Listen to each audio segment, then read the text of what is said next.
नमस्कार साथियों, स्वागत है आप सभी का अंकित इंस्पायर्स इंडिया पर। अपडेट के रूप में फिलहाल के लिए जानकारी यह है कि पाकिस्तान पर भारत ने फिर एक बार बड़ा हमला बोल दिया है। ताजा अपडेट के अनुसार पाकिस्तान पर भारत का यह मिसाइल हमला है, लेकिन यह हमला भारत के द्वारा एक जवाबी कार्रवाई के तहत किया गया है, क्योंकि जब शाम को मैं आप लोगों का सेशन डिस्कस कर रहा था अराउंड 8:30, उसी समय पर पाकिस्तान के द्वारा जम्मू में तेज गोलाबारी की गई। पाकिस्तान की तरफ से मिसाइल हमले बिल्कुल हमास स्टाइल में किए गए। ना केवल जम्मू बल्कि बॉर्डर के नजदीक स्थित जो भारत के राजस्थान के कुछ जिले बॉर्डर एरियाज हैं, वहां पर भी मिसाइल हमले की जानकारी मिल रही है। ऐसे में भारत की तरफ से उन्हें S-400 डिफेंस सिस्टम के थ्रू न्यूट्रलाइज करने का भी अपडेट है। ऐसी बहुत सी तस्वीरें इस समय सोशल मीडिया पर चल रही हैं, जब जम्मू के अंदर पाकिस्तान की तरफ से अपनी भड़ास निकालते हुए मिसाइल हमले किए गए।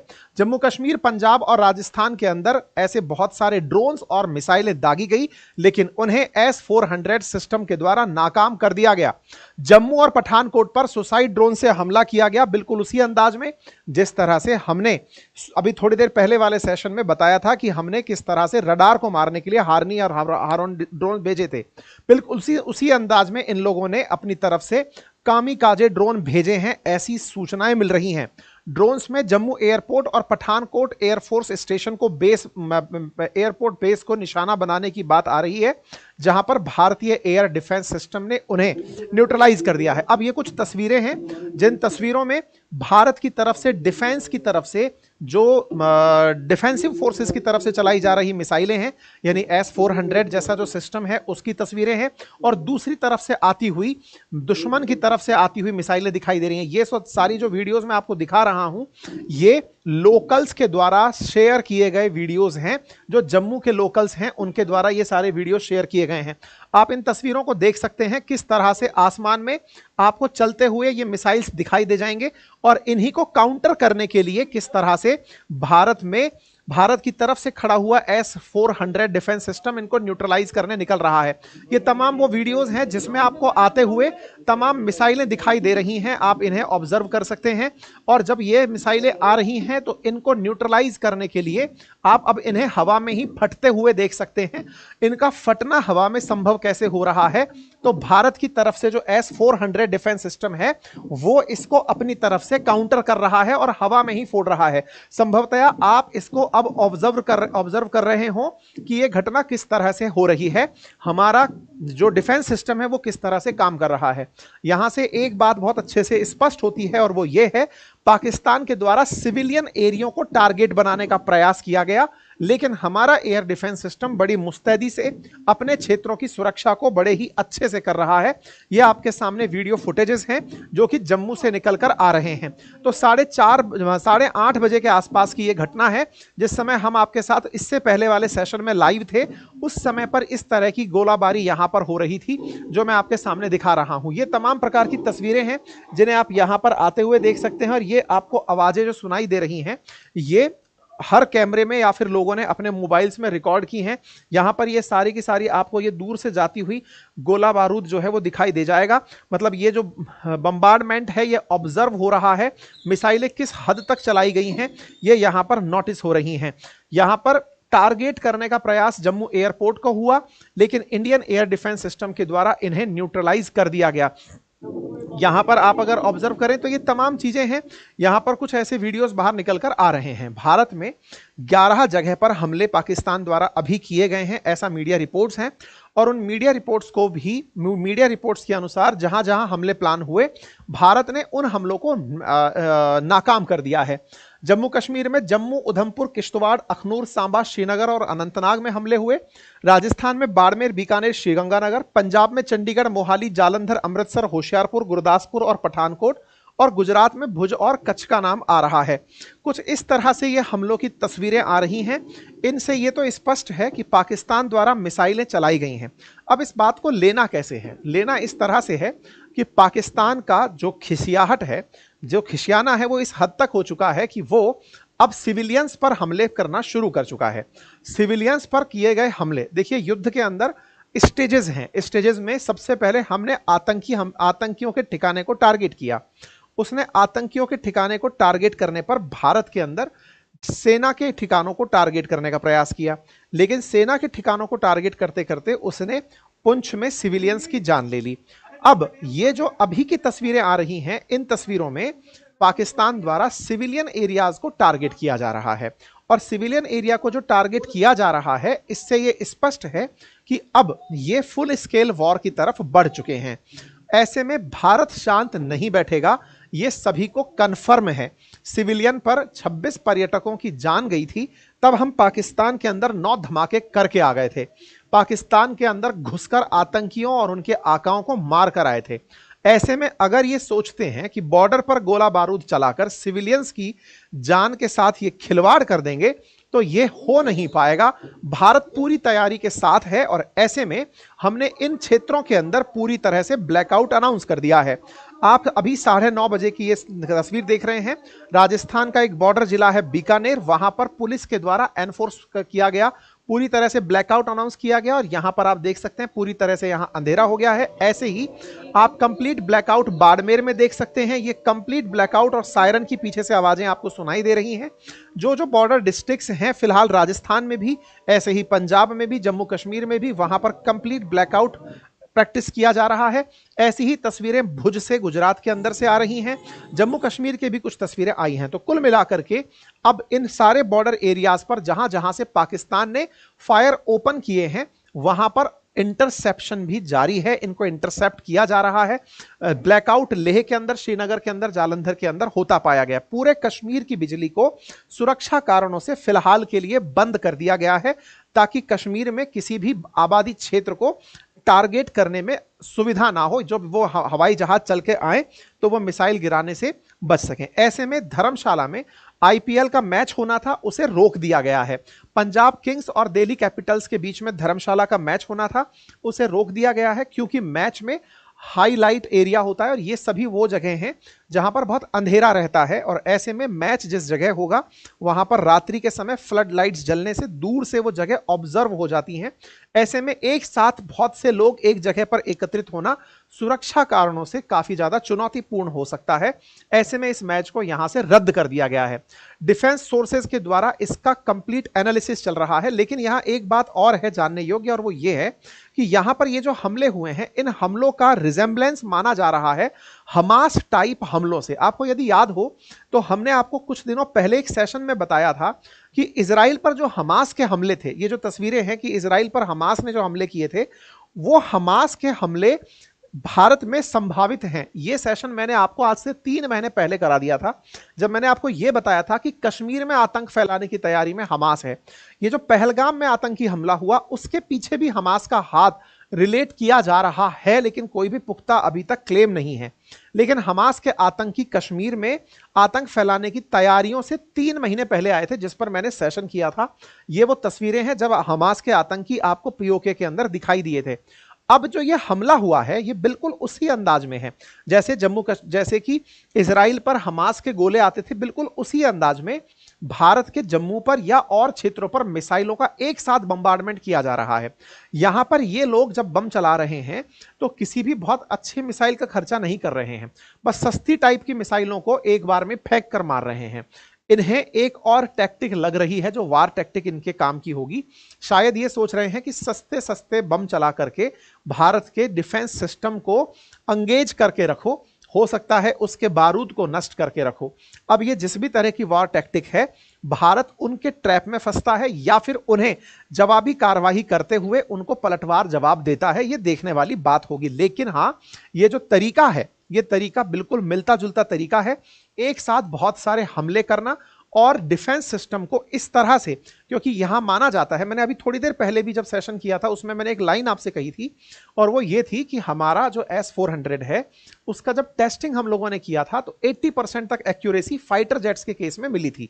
तो 80% तक एक्यूरेसी मिली है, तो ये लोग इस आधार पर काम करते हैं कि 100 बम एक साथ फेंक दो, 80 नहीं मरेंगे तो क्या हुआ, 20 तो जाकर फोड़ेंगे।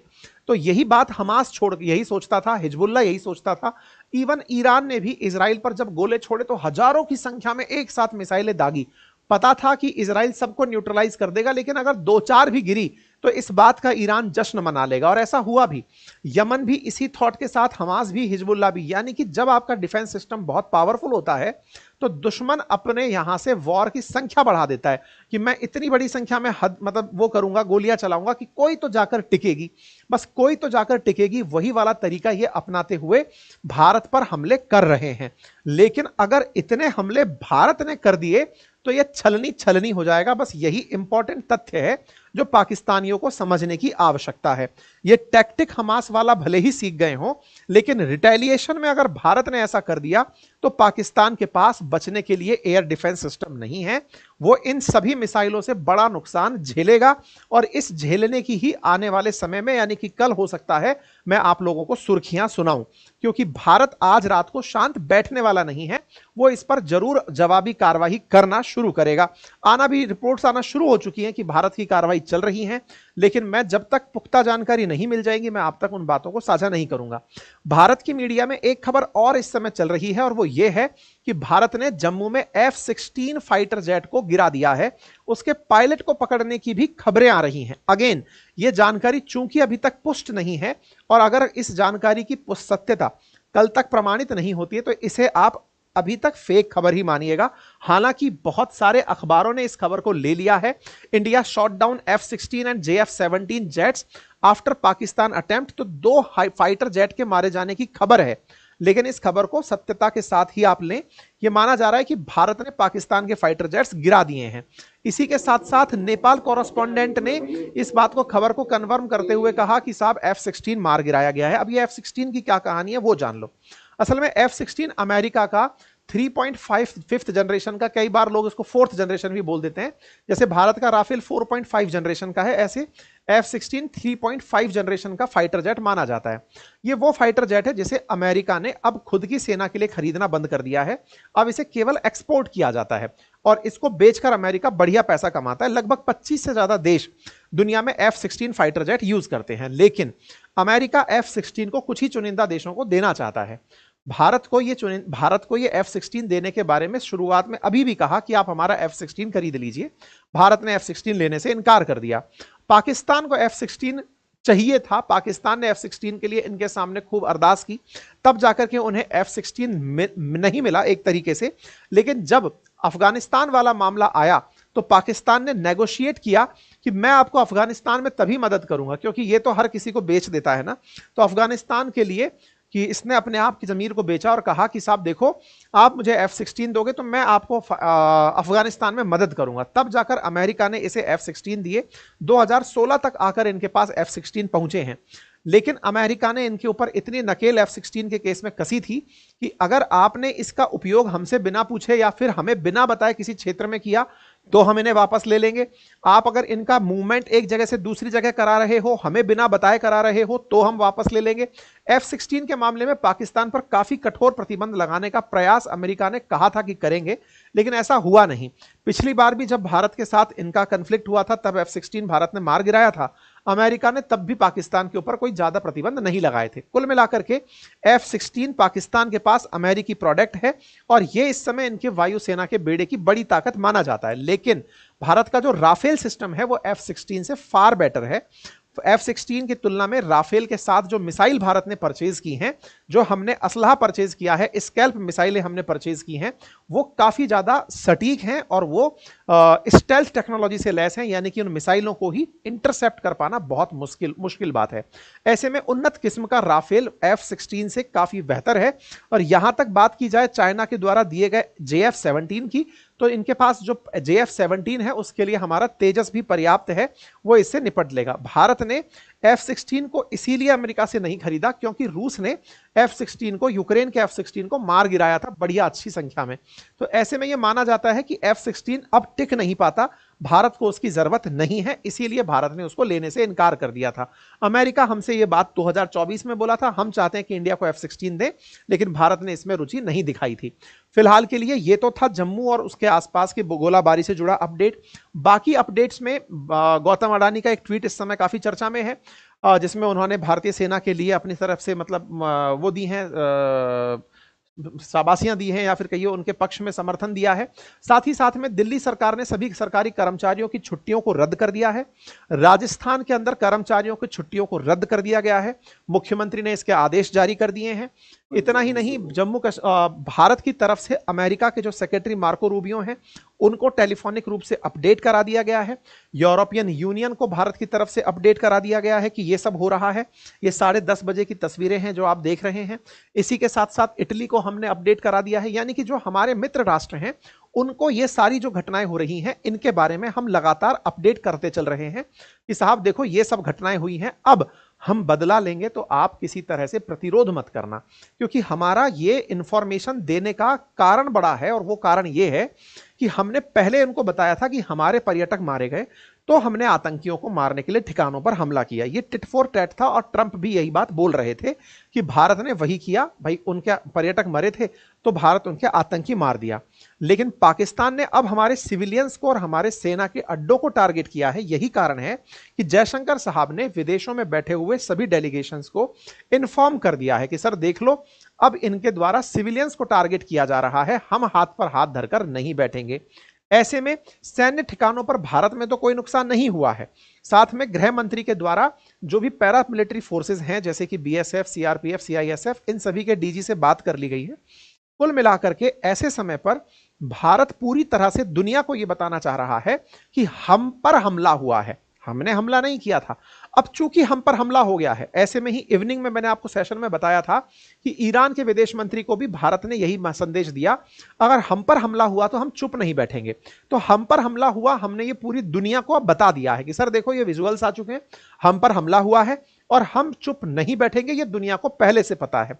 ऐसे में तमाम प्रकार की छुट्टियों का रद्द होना, दिल्ली पुलिस के सभी जवानों की छुट्टियों का रद्द होना, पंजाब के अंदर सारे स्कूल, कॉलेजेस, यूनिवर्सिटीज 3 दिनों के लिए बंद कर दी गई हैं। लाहौर में भारत की मिसाइल का जो है वो इस समय अटैक हुआ है, ऐसे अपडेट आ रहे हैं। ये सारे अपडेट और भी होंगे, लेकिन फिलहाल के लिए अपडेट्स में प्रधानमंत्री मोदी और एनएसए डोभाल के बीच में अभी जब आपका सेशन होने वाला था उससे घंटे भर पहले मुलाकात शुरू हुई है। इसका मतलब बात यह है कि आज की रात पाकिस्तान के लिए कयामत की रात हो सकती है। भारतीय सेना अपने ऊपर हुए इस हमले का पुरजोर तरीके से रिटेलिएशन दे सकती है, उन्हें बदले की कार्रवाई दे सकती है। हमारे पास तो एयर डिफेंस सिस्टम था, लेकिन कल की सुर्खियों में देखना होगा कि पाकिस्तान में क्या क्या देखने को मिलता है। ये थे साथियों फिलहाल के लिए अपडेट, लेकिन मेरी फिर से आप सभी से गुजारिश है, आप पैनिक ना करें, प्रशासन की मदद करें। अगर आपको ब्लैकआउट कॉल होता है तो कृपया उसको पूरी शिद्दत से फॉलो करें। किसी भी प्रकार की फर्जी खबर को इधर से उधर ना फैलाएं। अगर कोई खबर आपको मिल रही है, आपके काम की है, तो उसका कंजप्शन जरूर करें, लेकिन उसे पैनिक करने के लिए स्प्रेड ना करें। यह हमारी तरफ से आप सभी के लिए आग्रह रहेगा। बाकी भारतीय सेना के लिए आपका साहस के साथ भरा होना, उन पर विश्वास के साथ अडिग होना, यह अत्यंत आवश्यक है। इसी के साथ अभी के लिए इतना ही। अपना ख्याल रखें। हाँ, एक लिंक मैंने कमेंट बॉक्स में पिन किया है अपने संडे की एक वेबिनार का। अगर आप उसे चाहें तो फ्री वेबिनार है, आप उसे ज्वाइन कर सकते हैं, जिसमें मैंने डाला है कि आप किसी भी एज ग्रुप में हैं, लेकिन आप किस एज ग्रुप के अनुसार किस तरफ इन्वेस्ट कर सकते हैं, इन्वेस्टमेंट की जानकारी के लिए हमने एक लिंक पिन किया हुआ है, आप जाकर एक्सेस कर सकते हैं। बाकी पोर्टफोलियो का कोर्स है जिसके बारे में मैंने थोड़ी देर पहले भी आपको जानकारी बताई थी, आप चाहें तो एक्सेस कर लें। Thank you so much.